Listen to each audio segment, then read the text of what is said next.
Jom kita tengok percaya ataupun tidak, kereta Hilux ini melepasi titi yang disusun menggunakan kayu-kayu balak. Wow, Toyota Hilux ya. Kayu tu kecil betul lah. Kenapa lah tak ambil kayu yang 2-3 pemeluk? Tapi kepakaran pemandu tu yang kita nak tengok bagaimana untuk melepasi satu jurang yang hanya berjambatankan kayu-kayu sebesar batang pokok kelapa sahaja.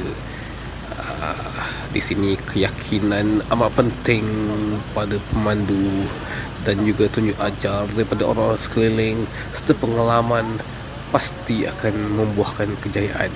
Kita lihat bagaimana Hilux ini sama ada terjerongkang ke dalam lubang ataupun berjaya mendapat tepukan kerana melepasi dengan senangnya.